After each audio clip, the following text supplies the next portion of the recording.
Hi, I'm Professor Thomas White, and welcome to part two of my presentation on what I consider to be the most overlooked and dangerous business ethics issue, that is the monetization of falsehoods, fear, ignorance, and conflict in the so-called information industry. The first part I posted last December. It's taken me a while to get around to finishing the second part. But if you're interested in that, you'll find that on YouTube, also the link at SocratesComesToWallStreet.com. And what I'm going to do anyway is start with a quick recap of that. But obviously, from my perspective, the topic was too long for one presentation, and so it now goes into a second one. Okay, so let me launch everything that needs to be launched. This is a set of two presentations on what I consider to be the most overlooked and most dangerous business ethics issue these days: the monetization of falsehoods, fear, ignorance, and conflict in the so-called information industries. Now, there are other dangers. I'm not saying this is the only thing, and there's certainly a lot of attention being given to, for example, issues related to AI. Clearly, that's just, it's going to be the source of lots of issues. But the way the discussions go, that's more a discussion of the problems in the future. What I want to do is to direct us to this topic because this problem of monetizing fear and the like is immediate. It's going on now. It's been going on for a while. And the size of the scope of the danger are clear in the present, we don't have to look in the future, and we see the impact daily, and that's why there's a need for addressing it. This is a pair of presentations. First one was what is the issue, generally speaking, and this one is more about how we get here. So I want to do a quick recap on what the issue is that I see. So since there's been another Super Bowl since December, I've had to update this portion of it. But what I contend is that we live in a society in which, despite the fact that we know that the Philadelphia Eagles and the Kansas City Chiefs met in the 2025 Super Bowl, that the Eagles won. But what I contend is that, imagine you're watching a game, a friend of yours says, it wasn't the case that the Eagles won. What was really the case was that the San Francisco 49ers dressed in the Eagles uniforms, and it was, Jimmy Garoppolo, not Jalen Hurts, who was the quarterback. Now, that's Jalen Hurts, clear difference between him and Jimmy Garoppolo. But, your friend is saying, no, it's really the case that Jimmy Garoppolo led the San Francisco 49ers over the Chiefs wearing the Eagles uniforms. Now, I contend that the situation in which we live is that millions of people believe the equivalent of that. That is, that's ridiculous. That's anyone who watched the game, you can go find that out, you can talk to experts. It's quite clear the Eagles won. And they were not wearing, there was not the Niners wearing their uniforms, and it was not Jimmy Garoppolo who was the quarterback. It was Jalen Hurts. My claim is that we are living in a moment in which millions of people believe the equivalent of that. That is, they believe falsehoods about things like the elections, vaccinations, other bizarre things that have been around. Now, the chief perpetrators of that, of course, I would argue Fox News, Facebook, and X, but this is an industry-wide thing. This is not just, trying to tag those three companies, because I can give you examples from CNN, MSNBC, New York Times, Guardian, of a misrepresentation of reality.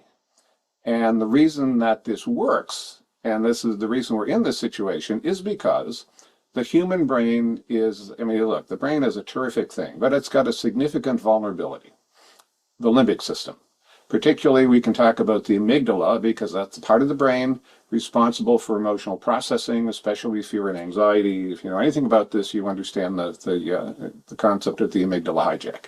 That is, we are really vulnerable to being scared. What has happened is we have an industry that has been profiting from that. And so it's not about facts and truth. It's about getting clicks. It's about engagement. And so what we have is now this narrative that's being pushed out in which we are two tribes clashing. And what I argue is that the so-called information industry has moved to what I call the info-angstotainment business model.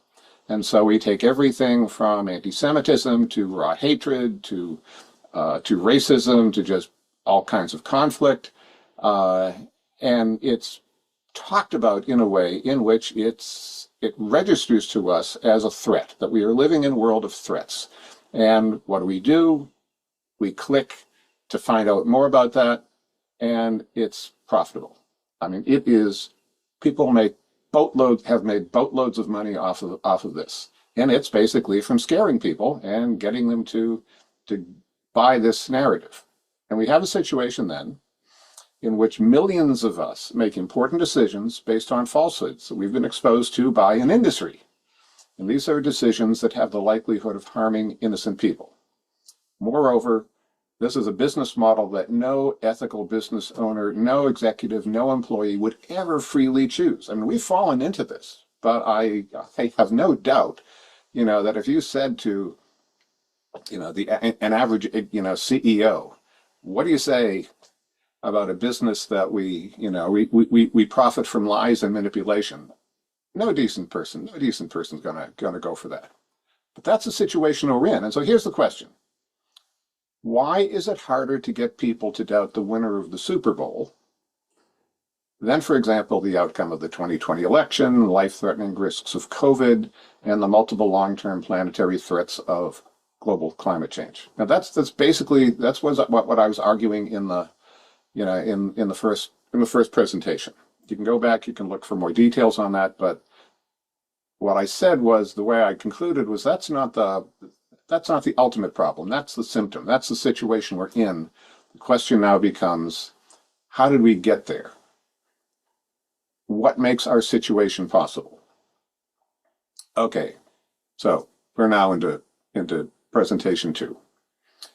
So we're told that we live at a time of huge conflict. It's tribal warfare. It's left against right, red against blue.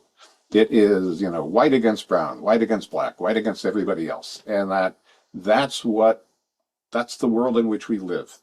That's what we're told. My position is we're being played. And I'm going to say this over and over again, and this is something I want you to think about. As you go through your days, as you read things, how much of what you're getting is absolutely true about the situation we're in, and how much of it is a narrative that's being pumped out both for profit and for influence. So I'm going to tell you 2 stories. A couple summers ago, I live in Western Massachusetts, which is an agricultural area. And I was sitting on my porch. It was a July day, and the sky got really dark very quickly.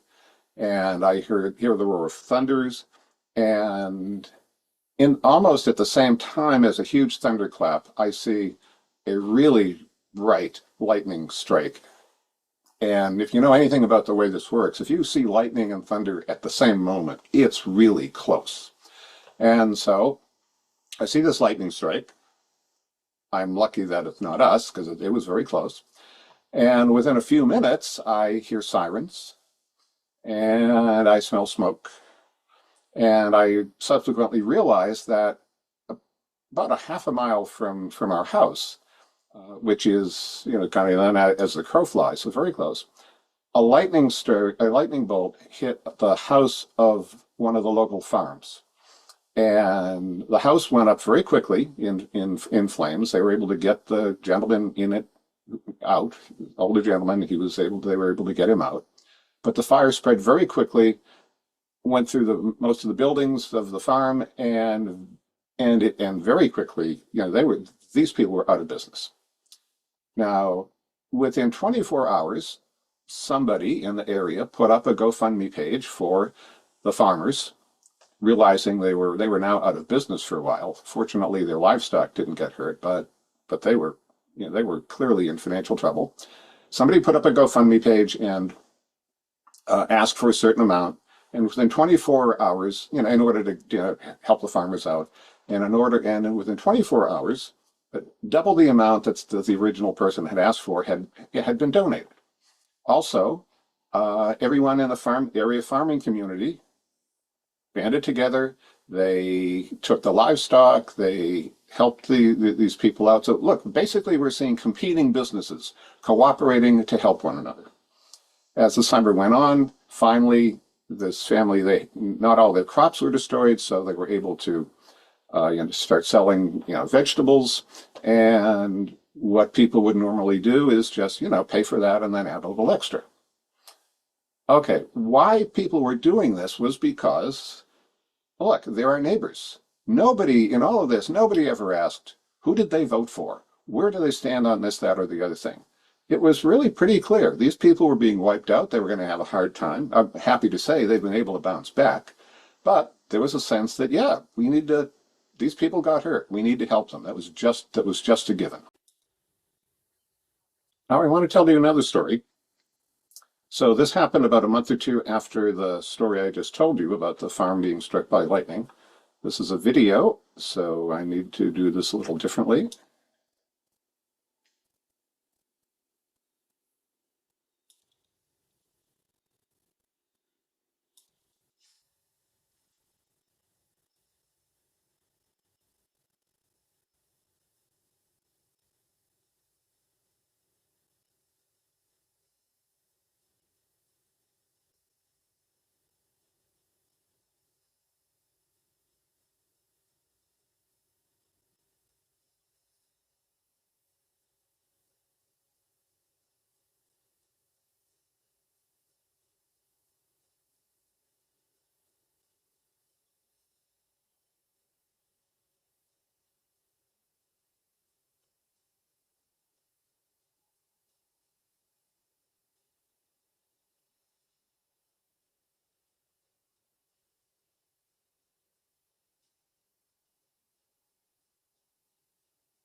Okay, pretty remarkable in a certain way. So you have about a dozen people stopping to help a stranger. You have men, women, white, black, brown. Um, anything about gasoline and fire, they do not mix. And so these people were basically, they didn't know whether they were going to survive. They certainly were putting their lives at risk, or certainly sort of significant injury, to save a stranger. Now, that's remarkable, but the most remarkable thing is that's not remarkable. When I had heard about that video and I went looking for it. When I went looking for it, I was astonished at the vast number of videos you can find on the internet of people helping one another and risking their lives for one another, risking their lives for other people's pets. I saw a video of some guy who waded into a 40-degree river, which if you know anything about this kind of thing, you've got about 4 minutes if you're, before hypothermia is going to set in. So, because there was a dog in there that the owner couldn't get out. And this guy wades in, certainly doesn't know the dog, doesn't know the people, just does this. Now, my point is that, as I said, that's a remarkable thing to see people do, but it is not remarkable in that if you ask yourself what you would do in that situation, average people stop and help other people. They don't just walk around or walk over somebody, if they're having trouble. So let me pick up where we had left off on the slides.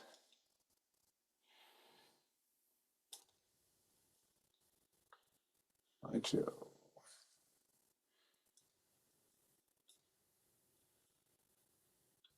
So, as I said, we've been told that we live in this time of tribal warfare. And what I'm saying is we've been played. We're being played. That is, sure, there's some of that.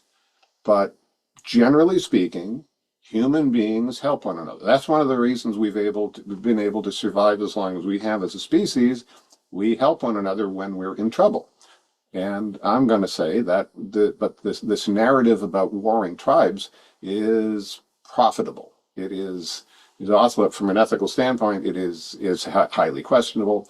But that if there's one point I want you to take away from this talk, it's that the narrative that is being pumped out by the so-called information industry that we are warring tribes uh, is false. It is partially true. It is not the whole thing.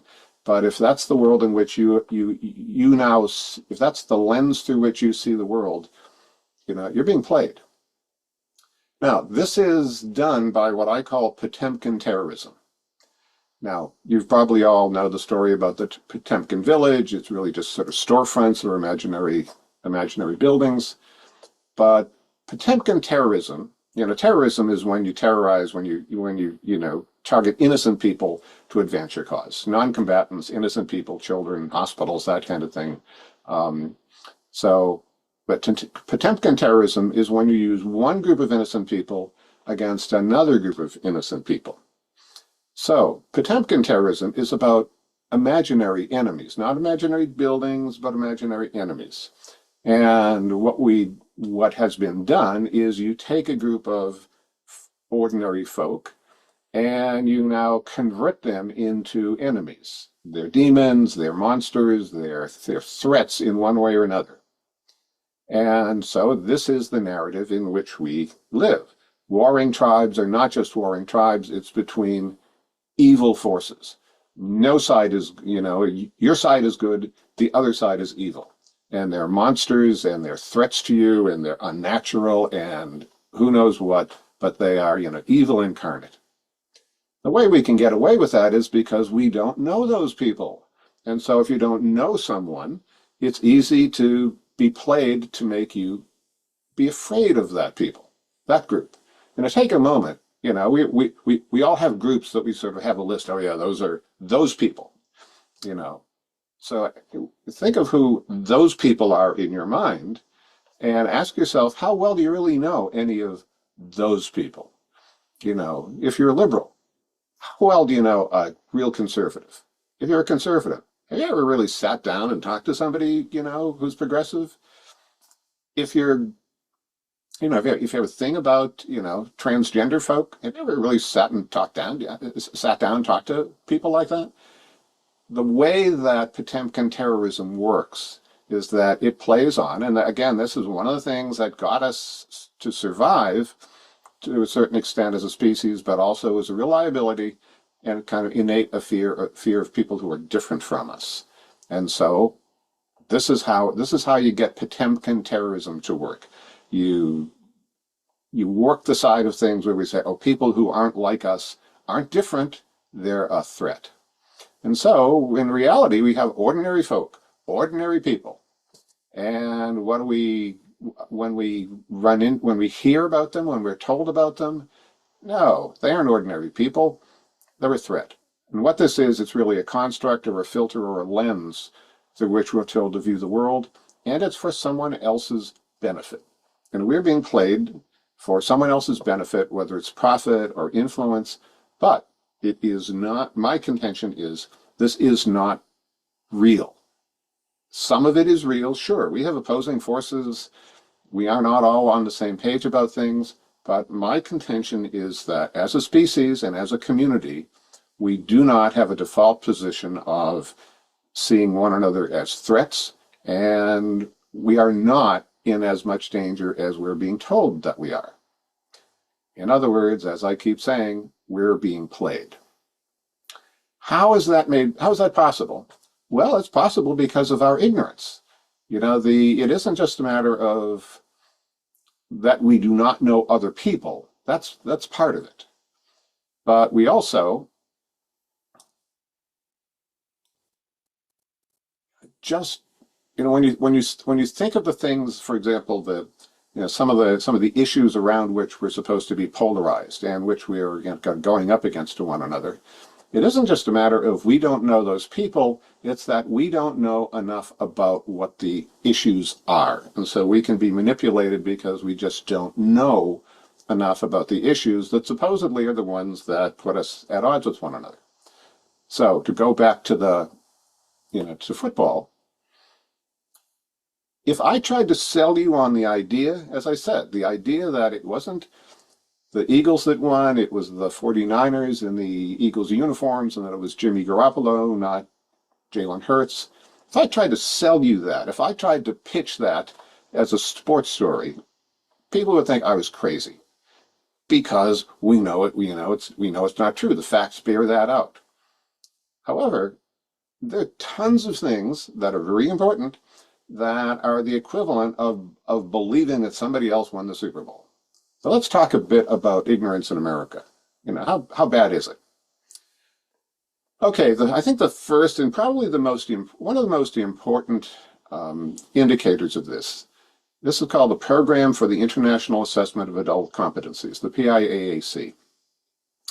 This is an international initiative that measures literacy, that is the ability to understand, use, and respond appropriately to written text, numeracy, the ability to use basic mathematical and computational skills, and adaptive problem solving, the ability to flexibly adapt problem-solving strategies in dynamic situations, utilizing various resources to achieve goals by navigating complex and changing scenarios effectively. As I said, this is an international initiative. The age range in the tests are age 16 to 65. Okay, so this is the United States. We're going to go back and look at trends here later, but you see we get scores for literacy, numeracy, problem solving, goes from 0 to 100. These are high scores, these are low scores. Okay, so low, medium, high, low, medium, high, low, medium, high. So let's take a look at some of this in detail.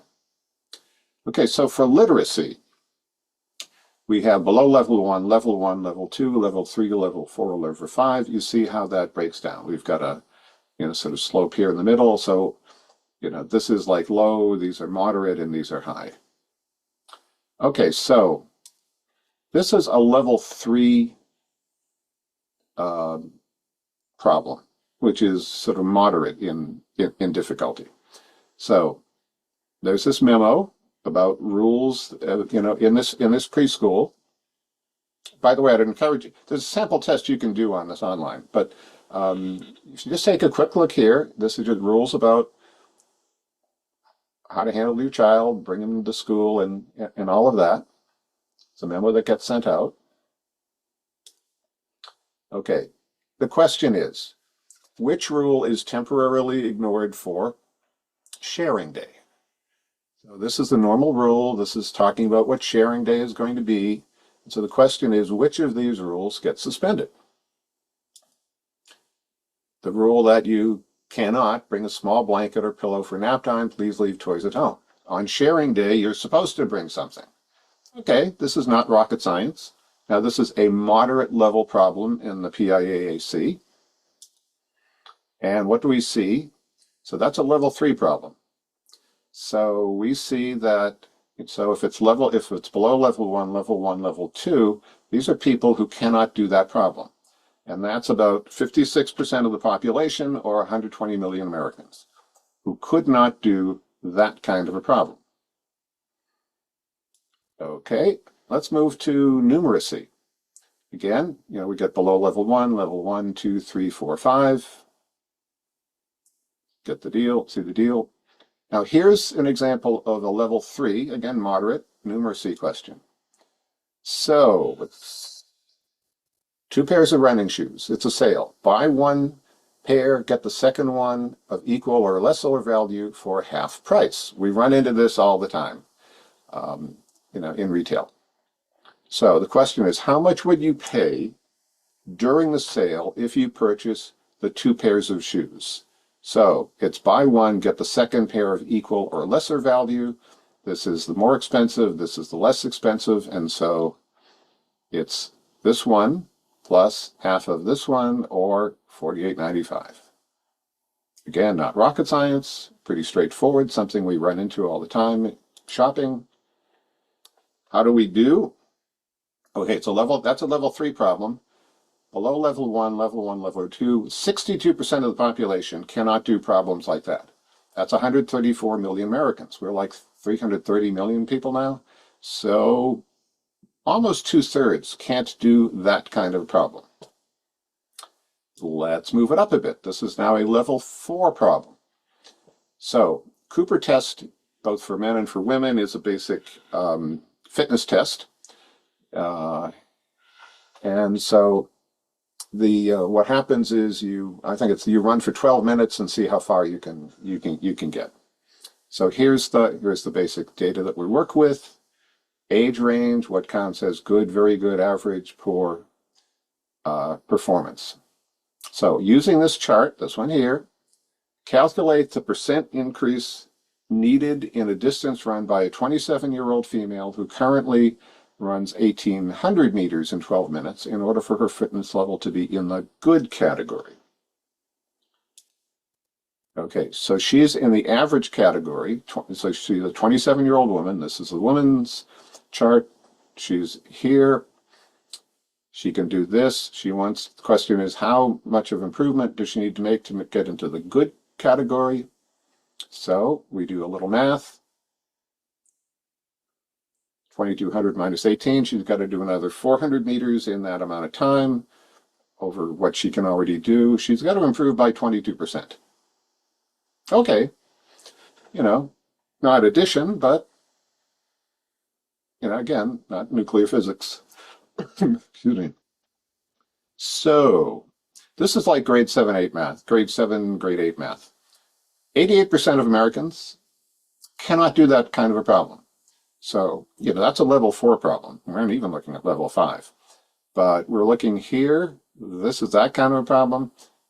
Almost 90% of the population can't do that kind of a problem. Certainly not a good sign. Adaptive problem solving. This is now more complex sorts of stuff. Okay, so here's a low to moderate one. So, here are the directions. It's 8 in the morning, you need to complete these tasks. You need to figure out the shortest way of doing that in order to get things done by a certain time. You need to drop your child off at, by 8:30, and then you want to buy groceries and you need to be back home by 9:30. So, not a complicated problem. You've got the school, you've got the store, and you can plot that out. It's, the simplest thing is you go to the school, you go to this store, and then you go back. But now you have another, so this is now the next problem though. You had planned to go to here, but now the roads are blocked. So what's the best thing to do? Oops. Problem, the solution then is obviously instead of doing this one, you go to the school and you go to this one, and then you bring it back there. Okay, again, not terribly complicated. This is the kind of thing we all have to do all the time, just driving and running errands. So that was a level 3 problem. 67% of Americans can't do that kind of a problem. And let's look at one more. So this is now a level 4 problem. So the description is actually more complicated than the problem. So a highly dynamic problem where respondents have to continuously adapt their solution to the latest evolution in the problem environment. The environment consists of an interactive simulation where respondents control the speed and direction of a boat as it travels around islands and under varying wind conditions to reach a harbor. The entire route is not visible from the start, but is revealed as the boat progresses. Respondents must continually monitor their progress and adapt the position and speed of the boat as they encounter obstacles while traveling to the harbor. Okay, basically this is, can you sail a boat? Can you sail a boat where things will come up where the wind direction may change, there may be things getting in your way. You have to adapt. As new information comes in, you have a new problem and you have to solve that. Okay, more complicated than the other one, but you get all the information you need in order to solve the problem. Only 6% of the population in that test could do that. So 94% of Americans, more than 200 million Americans, can't do that kind of a problem. Now, do we see any trends in all of this? Well, unfortunately, we do. Let me click on something here.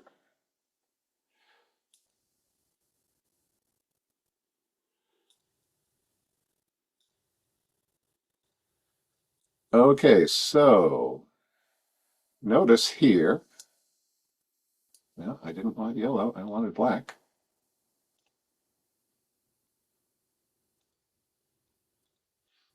Okay, so notice here, so this was, first time this was administered, 2013, 2014, then 2017, then most recently, 2023.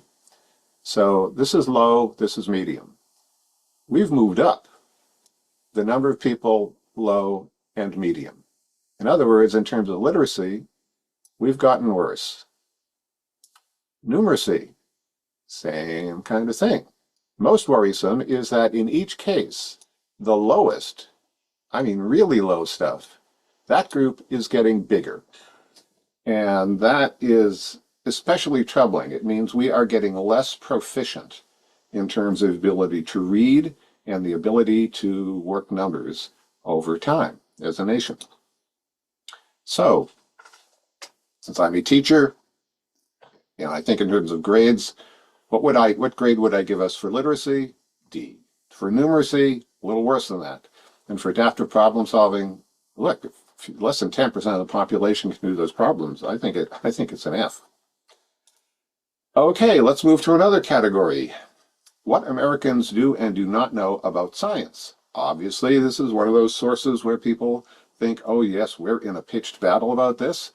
Look, we are not in a pitched battle about who won the Super Bowl because we understand what the data about all of that are. People fight about science because of what they do not know, I would contend. Okay, so 24% of Americans think that the sun goes around the earth. There's a happy thought. 58% don't think that the Big Bang ever happened.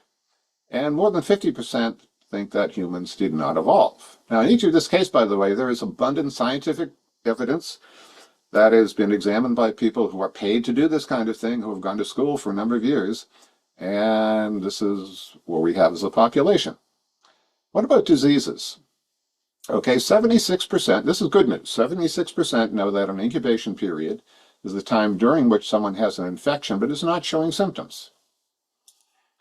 But a quarter of the population doesn't know this. Again, good news. 55% of people know that antibiotics cannot kill viruses. 45% don't know this. And these are basic things about disease and how you stay safe. And that's a big chunk of people who don't understand the basics about this. Now, NASA has a really interesting concept, what they call civic scientific literacy. They say civic scientific literacy refers to the ability of a citizen to find, make sense of, and use information about science or technology to engage in a public discussion of policy choices involving science or technology. This is a skill that is especially important in democratic societies. It's especially important in democratic societies because you want people voting on things that they understand. If they don't understand them, their vote is based in ignorance or who knows what. But if you're going to make policy in a democratic society, people need to understand the basics of science and technology. Where do we stand? Only 28% of the population in this NASA study knew enough that counted as basic, sort of civic science, scientific literacy. That's, basically understanding the basics of science, technology. Surely some of the stuff we were looking at with literacy and numeracy would be part of this, but less than a third. What grade do we get for scientific literacy? Hard to say, anything higher than a D. Now, in particular, there's the debate that seems to continue about global warming, which is in some ways astonishing because the facts are so clear. But what do people know about that? The basics are, you understand, if you understand things, the greenhouse effect, and that way, by the way, we have evidence that goes back not only 400,000 years, but 800,000 years. 800,000 years of data. This is taken from ice cores that is able to determine what was in the atmosphere. And as we can see, whether you look at the 400,000 year or the 800,000 year, this is where the greenhouse gases, in this case, carbon dioxide and methane, were up until we hit industrialization, and that's here. We go through the roof on this, Have never done it before. There's no way. Look, if you're going to talk about 800, if you're going to contend global warming is some kind of natural phenomenon, you've got to explain why we went 800,000 years without seeing it until we start burning fossil fuels like crazy. It's just what the facts, what the science say. Now, one of my other favorite pieces of evidence in this, two studies that were put out by the Center for Naval Analyses. Bunch of former military who came to the conclusion climate change can act as a threat multiplier for instability in some of the most volatile regions of the world, as it presents significant national security changes for the United States. In other words, what this organization did, they put together a bunch of former admirals, generals, and the like, said, what do you think? They looked at the data, they said, yeah, it's a problem, and it has national security threats. I can't recommend those two studies enough because they're very insightful about what kind of threats are going to come from. You know, this isn't just a matter of the temperature rising. This is a matter of the social instability that it then produces when you have certain conditions that are there. Also, starting in 1990, we have reports from the International Panel on Climate Change. The news has just continued to get worse about that, but the evidence is quite plain. And again, one of my favorite examples, in the same way that you wouldn't expect a bunch of military people to sort of do anything but look straight at the data. Okay, so here's PwC. Yeah, there's a really far left-wing radical group posting a story about the insurance industry and climate change. More than property is at stake. The impact of climate change on life, health, and long-term insurance liabilities.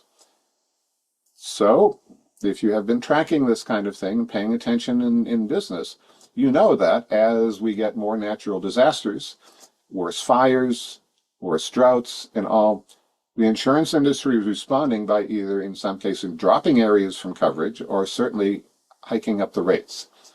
Now, if business are doing that and you have a group, a company like PwC posting information about this, there's no way that this is imaginary. Those people do their work. PwC is a great company in this business. They're going to be pumping something out, which is pure speculation. Now, back on what do people know about this? So to the best of your knowledge, what percentage of climate scientists think that human-caused global warming is happening? This is a question that has been put to people. Here's the result. So, again, to the best of your knowledge, what percentage of climate scientists think that human-caused global warming is happening? It's kind of all over the place. Even with a quarter of the population not knowing.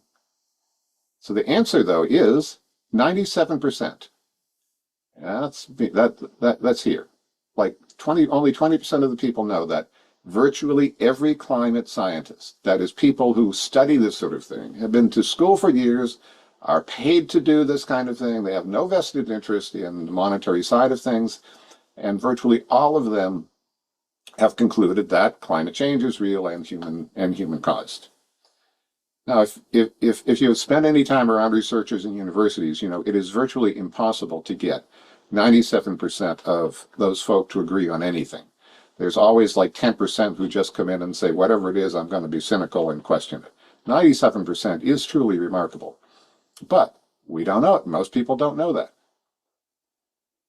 Okay, so let's take a step back to football. Let's say that I asked, people,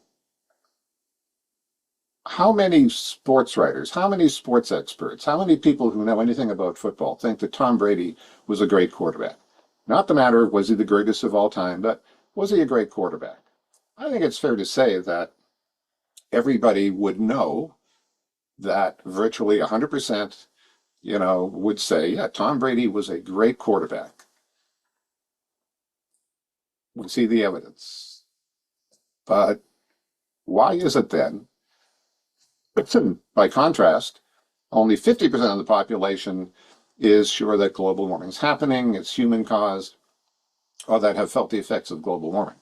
this is one here, by the way, which I really get a kick out of. Is have you felt the effects of global warming? 49% yes. Well, by the way, 100% of us have felt it because the temperature has gone up. We've seen storms. We've seen bigger storms, and that's all what has been the case. So why is it that the data and the expertise over here is ignored, and the data and expertise regarding football is not? And by the way, that should be embarrassing. Okay, we're really good at understanding sports. We are not when it comes to the equivalent sort of thing of understanding a body of data. Now, this is not opinion over here.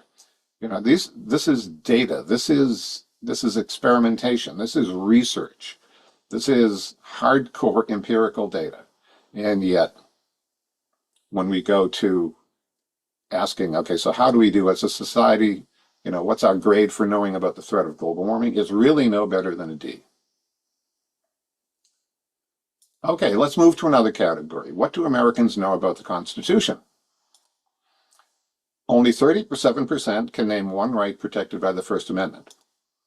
Only 26% can name all three branches of government. Only 33% can name any one branch of government. What is our grade for constitutional literacy? It's an F. I mean, let me go back for a bit. A little more than a third can name one right protected by the First Amendment. About a quarter, all three branches of government.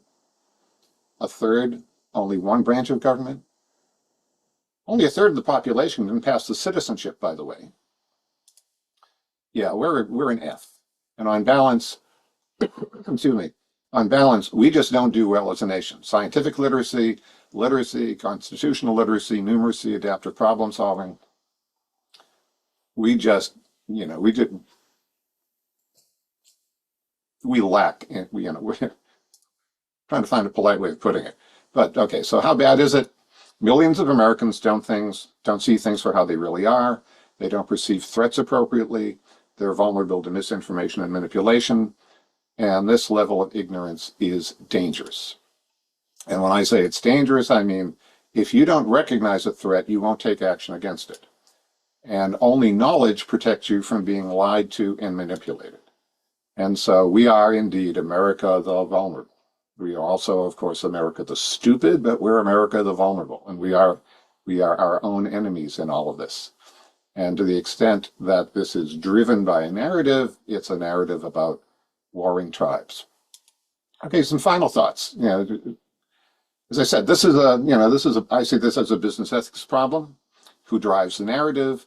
Well, okay, we've got a bunch of companies, left, right, center, who work the narrative. It's a time of conflict. There are threats out there. As I said before, companies have made boatloads of money by keeping people on edge, keeping us anxious and telling us there are threats out there. And I'm here to tell you the threat has been exaggerated.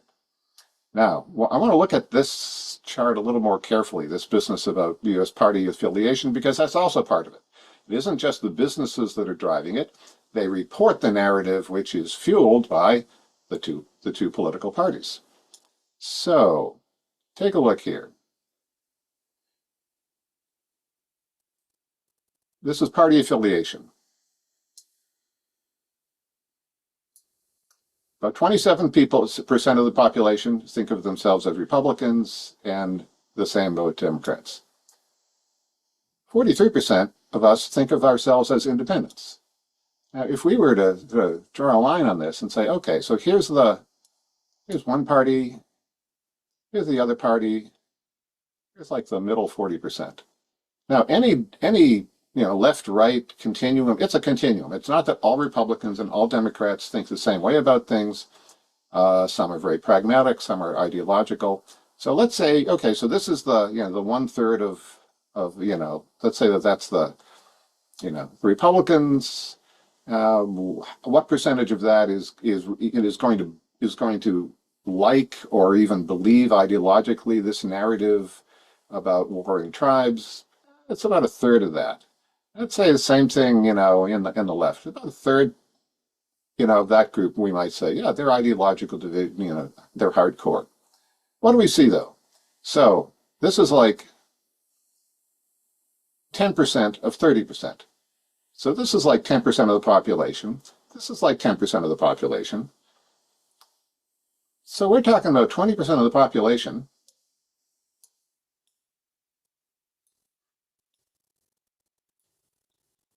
About 20% of the population that I would say are really hardcore and drive this narrative because they have a vested interest, certainly in terms of political influence.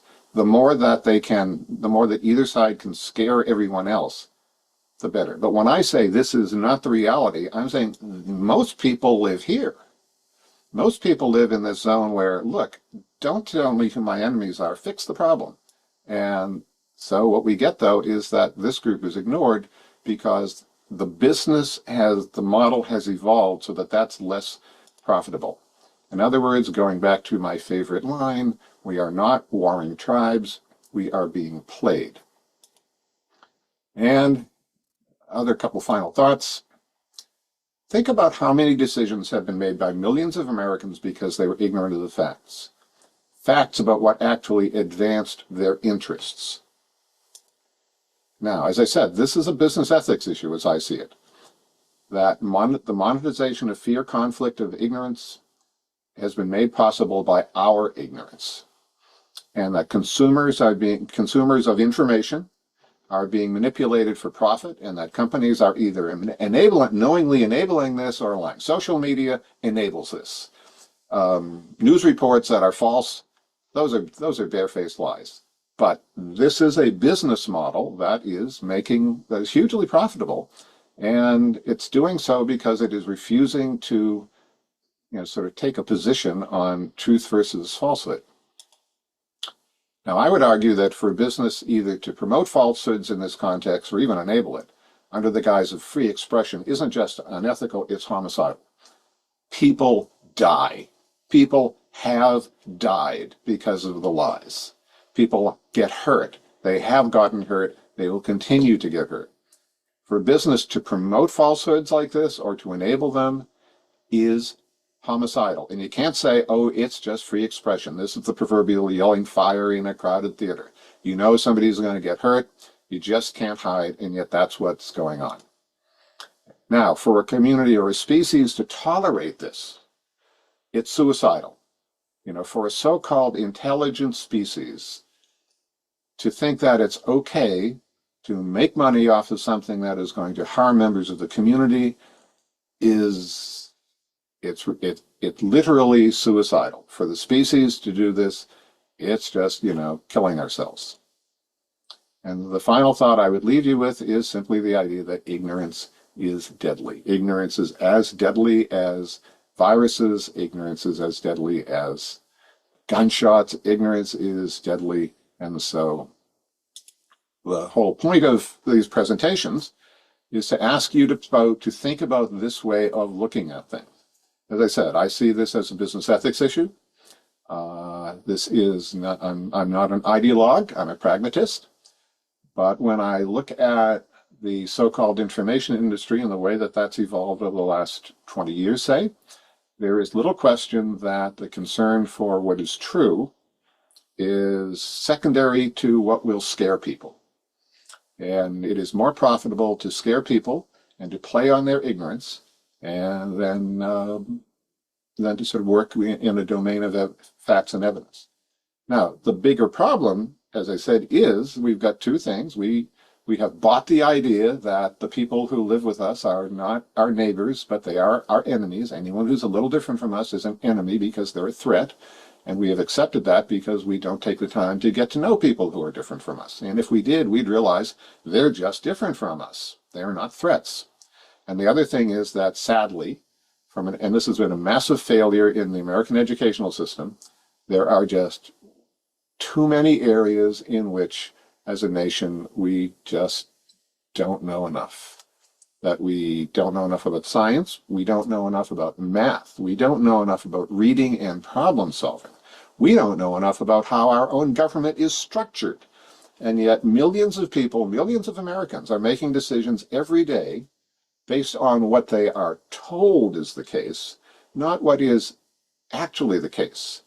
And in many instances, that means they're making decisions that are absolutely contrary to their own interests because they haven't taken the time to do the work to find the evidence. And so this is something I'd encourage everyone, left, right, center, no matter what you're talking about, make sure you know what your evidence is and take the trouble to do that.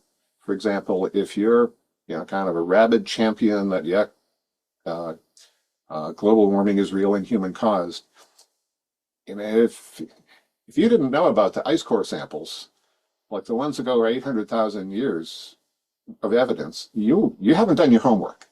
And, way too many of us don't do our homework on big issues, and we then ride the waves of ideology.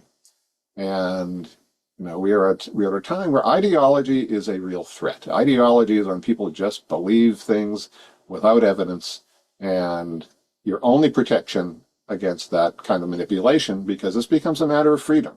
If you do not know what you're talking about, you can be manipulated by somebody else's lies. And so I want to leave you with that. Think about this. Please give it some thought. Please distribute the links to these.